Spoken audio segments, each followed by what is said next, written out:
Girlfriend আছে কার কার দেখি হাত তোলো। মাশাআল্লাহ, সাহস আছে ওদের, বুকের পাটা আছে। হাত নামা বেটা।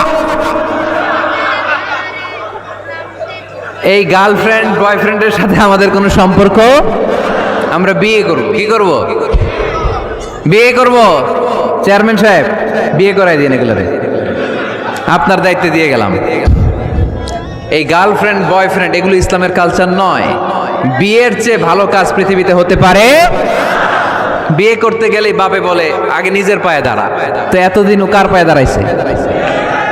ছেলে মেয়েদেরকে সাহস দেন, ছেলেও পড়বে। ওই যে একজন চিল্লান দিয়ে উঠছে, ওর কমন পড়ছে, কমন পড়ছে। মাশাআল্লাহ। গার্ডিয়ানরা যারা আছেন ওদের দুঃখ কষ্ট একটু বুঝছেন আপনারা, মিলাই দিয়েন ওদেরকে, বিয়ের পিড়িতে বসায় দিয়েন। বিয়েতে কল্যাণ, বিয়েতে বরকত। বিয়ের মতো ভালো কাজ হতে পারে না। সব নবীরা বিয়ে করেছেন। আর নিকাহ মিন সুন্নতি, বিয়ে আমার সুন্নাত। ফামান রাগিবা আন সুন্নতি ফালাইসা মিন্নি, যে আমার সুন্নতকে ভালোবাসে না সে আমার উম্মত হতে পারে না। বিয়েটাকে সহজ করে দেন। যেই সমাজে বিয়ে সহজ ওই সমাজে জিনা কঠিন, তাই না? যেই সমাজে জিনা সহজ ওই সমাজে বিয়ে কঠিন। আমাদের সমাজে জিনা করা সহজ, বিয়ে করতে লাগে 10 লাখ, জিনা করতে লাগে 1000। ঠিক কিনা? 10 লাখ টাকা ছাড়া বিয়ে করা যায় না। এটা লাগবে, ওইটা লাগবে, এই দাও, ওই দাও, মোহর দাও, বিশাল অঙ্কের মোহর। 10 লক্ষ টাকা ধার্য না করলে মেয়ে দিবে না। এরকম আছে না নাই? না, এগুলো আসলে ইসলামিক কালচার না।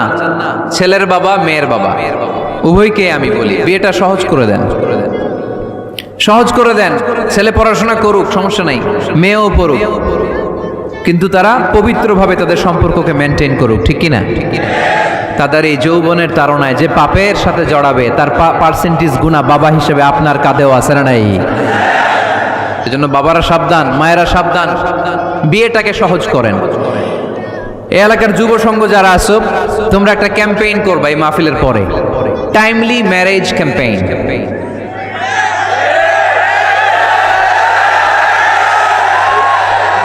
Timely marriage campaign. সময় মতো বিয়ে দিতে হবে, দেরি করা যাবে। বাপ মা বুঝে না, একজনকে হুজুর আব্বাই বুঝে না। গার্ডিয়ান যারা আছেন একটু সদয় হন। ওরা যে পাপের সাথে, পাপের রাস্তা যে ওরা চিনে যাচ্ছে, পাপের পথে যে জড়িয়ে যাচ্ছে, আল্লাহর সুপ্রিম কোর্টের কাঠগড়ায় আসামি করে আল্লাহ সেদিন আপনারে দাঁড় করাবে। আল্লাযীনা হুম লিফুরুজিহিম হাফিজুন, দে গার্ড देयर প্রাইভেটস। মুকদ্দমাতুল হারামে হারাম, এট এ গ্ল্যান্স।